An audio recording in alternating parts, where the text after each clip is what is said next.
ہوں، مقدسہ مریم فرماتی ہے میں پاک دامن ہوں، سنے میں عقیدے میرا دامن اتنا پاک ہے کہ دامن میں اگر نچوڑ دیا جائے تو فرشتے آتے وضو کرے. میں اتنی پاک ہوں کہ رزق من اللہ میرے لیے رزق آسمان سے آتا ہے. خدا یسوع کے پاس اگر کوئی مردہ بھی آ گیا تو یسوع نے اس کو زندہ کر دیا. کیونکہ لکھا ہے اس کا نام یسوع رکھنا.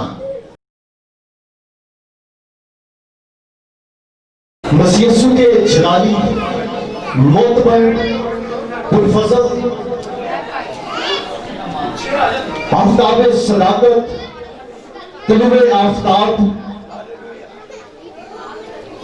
وجیہ فی دنیا والآخرت شفاؤں کے منبع نجات دہندہ کے یسوع نام میں آپ تمام عزیزوں کو میری طرف سے سلام. مسیح میں آپ سب کی سلامتی ہو. خداوند کے جلال کے لیے زوردار تالیاں بجا دیجیے.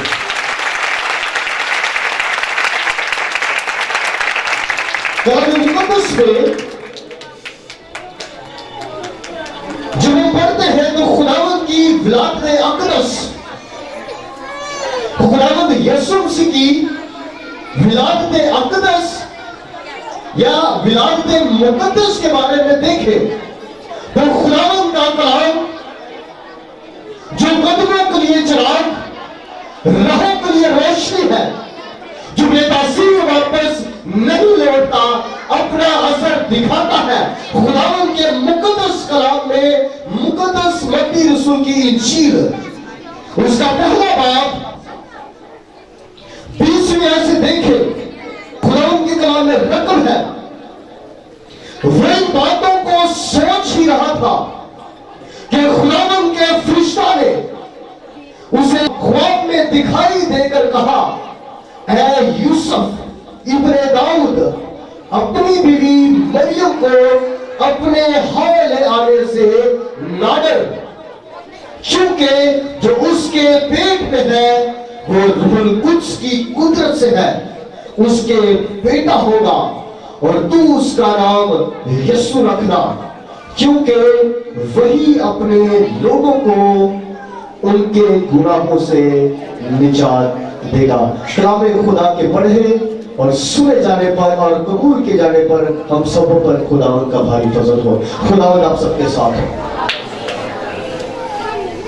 بائبل مقدس میں اس سے پہلے کہ اس آیات مقدسہ کی تفسیر و تشریح کی جانب بڑھے، کسی نے کیا خوب کہا ہے عرش پر جب گیا میں تو، عرش پر جب گیا میں تو کہا مجھ سے فرشتوں نے کہ جس نے مسیح کو دیکھا سمجھے کہ خدا کو دیکھا ہے.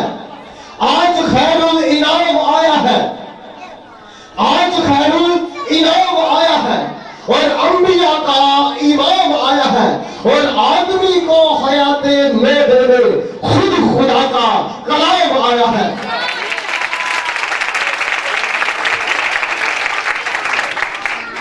جب خدا نے اس کائنات کی رچنا کی، جب خدا نے اس کائنات کو بنایا، بالکل کائنات خدا کی ہاتھ کی کاراگری ہے، تو خدا کہتا گیا اور دنیا معرفے کو چوک میں آتی گئی.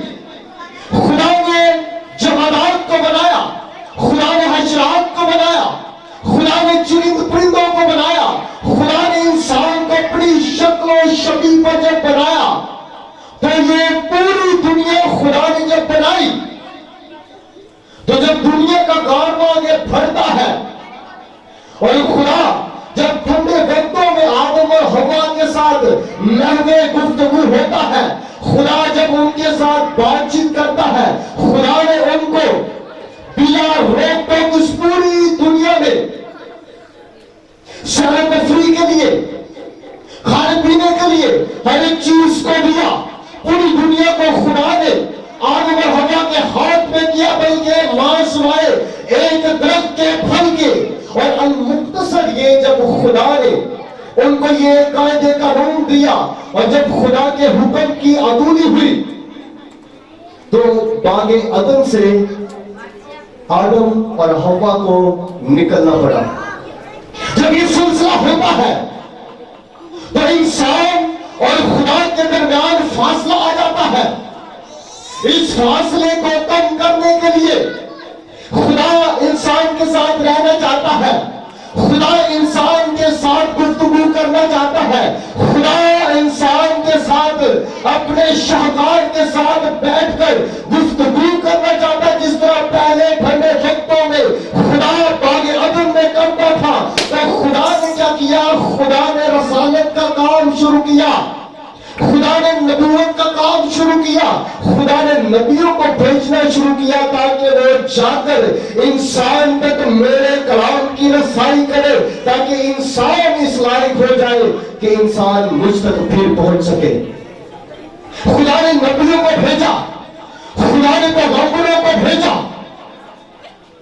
ہر نبی نے آ کر خدا کی جانب ان کو لانا چاہا، اور جب نبیوں کو بھیجا تو نبی کا مطلب ہے خدا اور انسان کا درمیانی، یا خدا کی جانب انسان کو لے کر جانے والا اور خدا کے پیغام کی رسائی انسان تک پہنچانے والا نبی ہے۔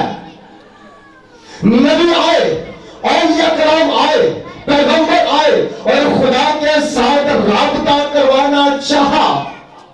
بہت سے لوگوں کی ولادت ہوئی، بہت سے لوگ اس دنیا میں آئے، مگر جس شخصیت کے بارے میں ہم خوشی منانے کو ہے، جس مسیحا کے بارے میں دیکھتے ہیں، اس کی ولادت سب سے ڈیفرنٹ ہے۔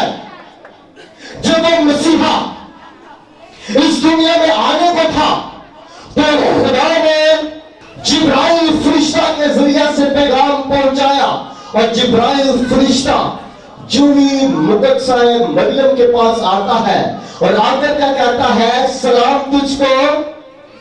جی، فرشتہ جو ہی آتا ہے آ کر سلام پیش کرتا کہتا ہے سلام تجھ کو جس پر فضل ہوا ہے، خدا وہ تیرے ساتھ ہے۔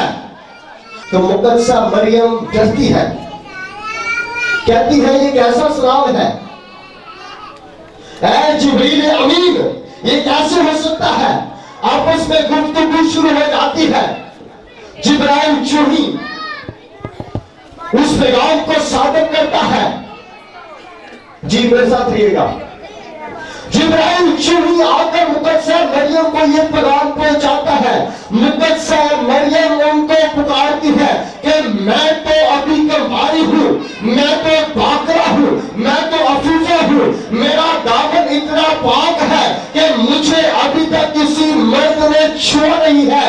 اے جبرائیل، میرے کیسے بیٹا پیدا ہو سکتا ہے جبکہ میں کسی بھی مرد سے ناواقف ہوں؟ میرے کیسے بیٹا پیدا ہو سکتا ہے؟ جبرائیل آگے سے جواب دیتا ہے، کالا اور رب کا، یہ تیرے رب کا پیغام ہے۔ اے مریم مقدسہ سن لے، میں تو قاسم ہوں، میں تو میسنجر ہوں، میں تو پیغام کو بھیجنے والا ہوں۔